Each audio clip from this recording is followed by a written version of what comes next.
मिट्टी में मिला देंगे। सरकार किस लिए? भय बिनु प्रीत न होहि गोसाई। रामचरितमानस में गोस्वामी तुलसीदास ने यह पंक्तियां लिखी है और इन पंक्तियों को साधा है योगी आदित्यनाथ ने। और यही कारण है कि उत्तर प्रदेश में जो कुख्यात माफिया, डॉन और जो सांप्रदायिक अपराध होते थे, दंगे होते थे, उस पर बहुत हद तक लगाम लग चुकी है। नमस्कार, मैं शैलेश कुमार। शैलेश की बात में आपका हार्दिक स्वागत है। और यह बात मैं आज इसलिए कह रहा हूं कि आपने देखा किस तरह से तलवारें निकालकर, ईंट और पत्थर से पुलिसकर्मियों को घायल किया गया और यह एक जमात के द्वारा किया गया। और किस नाम पर किया गया, इसके पीछे कौन सी बात थी, कौन सी अफवाह फैलाई गई। लेकिन अफवाह फैलाकर जिस ढंग से यह कार्य किया गया और जिस ढंग से पत्थर और सारे चीज जमा हुए, उससे यह एक सुनियोजित साजिश नजर आती है। यह महाराष्ट्र में हुआ। इसके पहले जब भारत जीता था तो मध्य प्रदेश में भी कुछ घटनाएं इस तरह की हुई थी। लेकिन याद कीजिए, सबसे ज्यादा घटनाएं इस तरह की घटती थी, वह घटती थी उत्तर प्रदेश में। लेकिन आज उत्तर प्रदेश वो राज्य है जहां घटनाएं घटती तो है, लेकिन घटने के साथ साथ इस प्रकार से वहां का उपचार किया जाता है कि दूसरी बार उस घटना की पुनरावृत्ति नहीं होती। इनके लिए बुलेट ट्रेन चलेगी, चिंता मत करो। और इसका एक ही मूल मंत्र है जो योगी आदित्यनाथ ने संभाला है। हमेशा उन्होंने सदन में भी कहा है, भरे मंचों पर भी कहा है और सब जगह स्पष्ट रूप से कहा है। और उसका एक ही अर्थ निकलता है, या यूं कहें एक ही पंक्ति में साधा जा सकता है। वह है रामचरितमानस की वो पंक्ति, भय बिनु प्रीत न होहि गोसाई। निश्चित तौर पर महाराष्ट्र में जो घटना घटी उसमें देवेंद्र फडणवीस ने स्पष्ट कहा है कि कड़ी कार्रवाई होगी।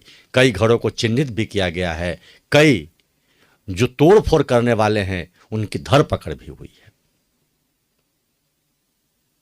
लेकिन एक बात तो अवश्य हम कहेंगे कि ये सारे सीखे जो आ रही हैं वो उत्तर प्रदेश से आ रही है, यानी योगी आदित्यनाथ के उस सुशासन की वजह से, वह क्रियाकलाप की वजह से सारे लोग उनका अनुसरण कर रहे हैं। मैं यहां नौकरी करने नहीं आया हूं, कतई नहीं। मैं यहां पे इस बात के लिए आया हूं कि अगर वो करेगा तो भुगतेगा भी फिर, और इसीलिए मैं यहां पे आया हूं। जब उत्तर प्रदेश के मुख्यमंत्री योगी आदित्यनाथ बने तो उत्तर प्रदेश सबसे ज्यादा माफिया और गुंडों वाला प्रदेश था। लेकिन जिस प्रकार से एक एक करके उन्होंने सफाया किया और दिखाया कि शासन किस प्रकार चलाई जाती है, और अब उन्हें बहुत ज्यादा कुछ कहने की आवश्यकता नहीं होती, क्योंकि एक दिशा निर्देश दिया है और वह दिशा निर्देश है कि अपराध करोगे तो बचोगे नहीं। और कार्रवाई त्वरित होती है, घंटों में होती है। और जैसे ही घंटों में कार्रवाई होती है, अगली बार वो कार्य करने से लोग बचते हैं। बड़े बड़े माफिया मारे गए। लखनऊ में प्रदर्शन किया तो लोगों का पोस्टर लगवाया और उन्हीं से पैसा वसूल कर जो सरकार के चीजों को बर्बाद किया गया था उसे पुनः बनाया। हाँ, हाल में भी संभल में घटना हुई, और संभल वो जगह था उत्तर प्रदेश में जहां हिंदू पलायन कर गए थे, और उस जगह को ऐसा खोदा कि लगातार मंदिर दर मंदिर, कूप दर कूप निकलते रहे और एक बार पत्थरबाजी हुई, कार्रवाई हुई। और अभी जब होली का माहौल आया तो पूरे देश की नज़र उस संभल पर थी, लेकिन संभल में पत्ता तक नहीं हिला। और ये योगी आदित्यनाथ के उस शासन का डर था, ये योगी आदित्यनाथ के उस निर्णय का परिणाम था।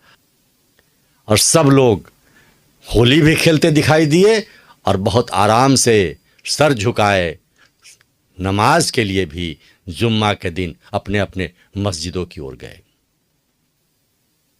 एक ईंट, एक पत्थर कहीं नहीं चली, एक अपशब्द लोगों ने नहीं बोला।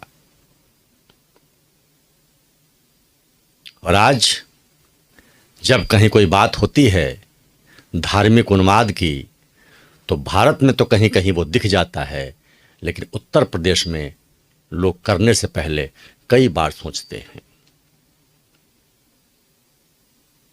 क्योंकि योगी आदित्यनाथ ने कह दिया है कि गलत करोगे तो भुगतोगे।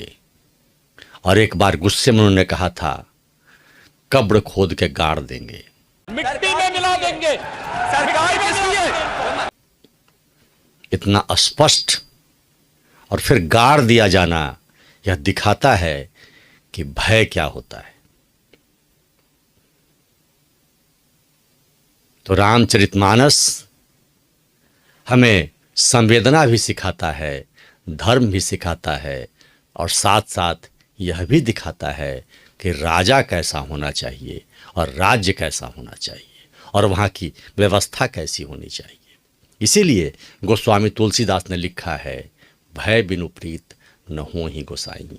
इसीलिए प्रेम भी व्यक्ति तब करता है जब उसमें भय होता है। अब उस प्रेम में जो भय हो, बिछोड़ने का भय हो, त्यागने का भय हो, लेकिन ये सत्य है कि जब तक अपराधियों में भय नहीं होगा तब तक कोई प्रदेश शांत नहीं हो सकता है। एक आभा दिखती है, हर जगह पुलिस नहीं खड़ा किया जा सकता, हर जगह प्रहरी नहीं खड़ा किया जा सकता। एक भय खड़ा होता है कि हमने अगर ऐसा किया तो इसका परिणाम हमें भुगतना पड़ेगा। तो शैलेश की बात में जितना ही, उम्मीद करते हैं कि देश के लोग अनुशासन को मानेंगे और यह भय व्याप्त रहे कि अगर हमने कुछ गलत किया तो हमें भुगतना भी पड़ेगा। बहुत बहुत धन्यवाद। जय जय श्री राम।